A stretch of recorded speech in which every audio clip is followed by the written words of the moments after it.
So, let's talk about Platinum Arts Sandbox. Developed by Michael Tomato and Kevin Meyer sometime in 2007 to 2013, Platinum Arts Sandbox was designed to be an educational game development software targeted specifically at schools and youth. Based on the game engine for Cube 2, the idea was you could build maps and script entities from within the map, almost akin to building an adventure map for Minecraft or something. Since 2007, the software has been completely free and open source, and while it seems to have been 4 years since its last update, it does seem they're making some type of spiritual successor by the name of Mage. But we'll get to that in just a moment. Why are we even talking about this? That's a big question. Well, I mean, it's because Platinum Arts was a big part of my youth, I guess. It was one of the first games I installed on my old compact laptop sometime in around 2011.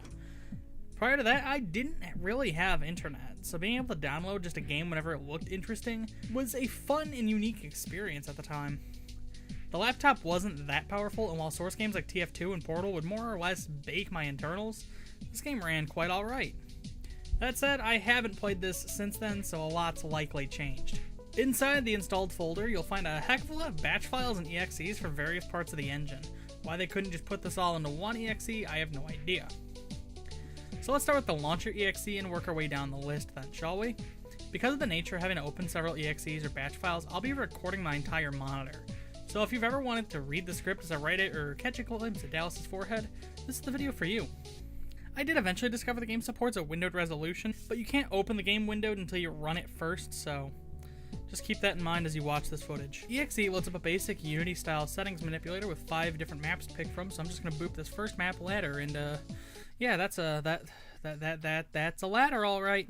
Pressing E lets you use the mouse wheel to edit the terrain, and while it's cool, it kind of breaks the lighting, so I believe you need to recompile the map, close the editor, and reopen to actually check it out properly. Maybe. Also, from the options menu, you can save and load the maps, although they recommend using the console commands by pressing tilde and typing in like save map or whatever in the documentation that came with it.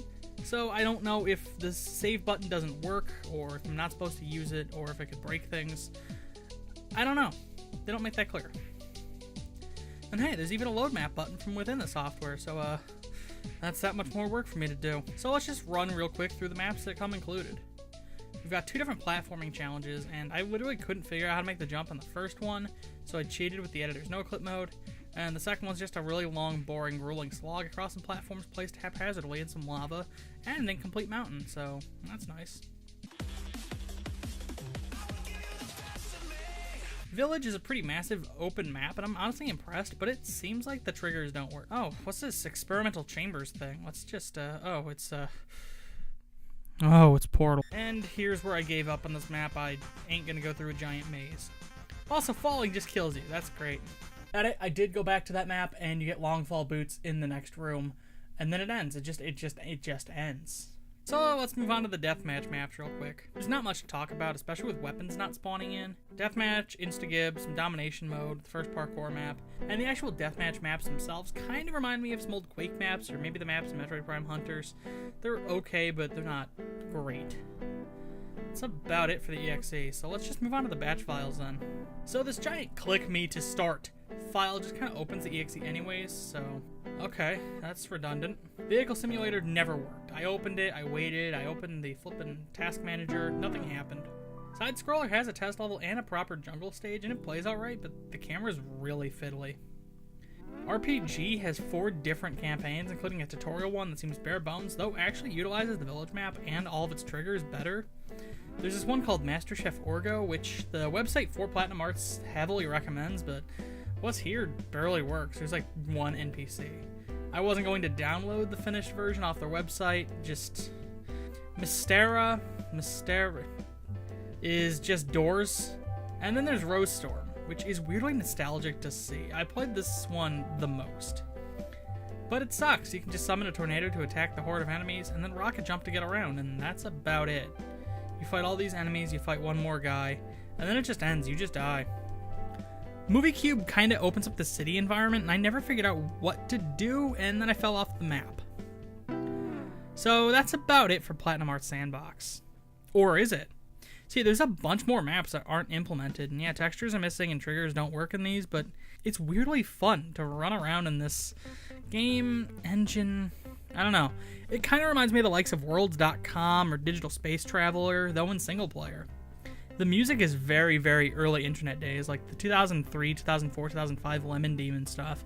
Its visuals are charmingly lacking, and while I get that all the incomplete maps are there so the target audience can build their own continuations and use the maps as like writing prompts, and the documentation that comes with the software is serviceable enough, my biggest gripe is that the software no longer reflects how games are made.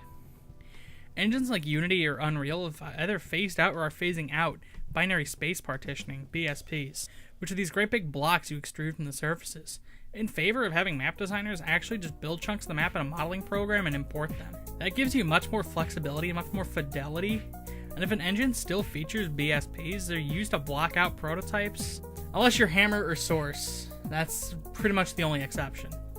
But even Unity offers an alternative in the form of just placing and scaling primitives like cubes and spheres. Notice how most of my issues are with the maps that come packed in the tool. I don't have any terrible complaints with the editors other than that they can be a bit clunky to use and don't reflect how games are made nowadays. The documentation recommends printing out all of its TXT files and having them on hand as you edit. They honestly should be available from within the game, or at the very least have a view keybinds, but... Another update, I actually did discover there is a quick start guide in the game, but it's just parts of the TXT file. I mean, I kind of said that that's what they should have done, and it's there. But, I don't know, there's not that much flavor text. Either way, Platinum Arts Sandbox is an enjoyably dated little diorama of days gone by, and while I'd say it's a better teaching tool than Atlas, it's still nowhere near as good as putting actual game design tools into schools. Still, I enjoyed this, and I'm curious to see what becomes of Mage. And it was neat going back to something I sunk a decent handful of hours into way back years ago. Is it worth going back to now? No, not really, unless you want to explore these ancient unfinished maps. And I'm never going to object to something that teaches game design as a fundamental skill to children, even in this ancient unfinished form. I hope you enjoyed this weird walk down memory lane for me, and until next time, see you around. If you like this video and you'd like to see more, I'd recommend subscribing. Patreon and social media links are in the description.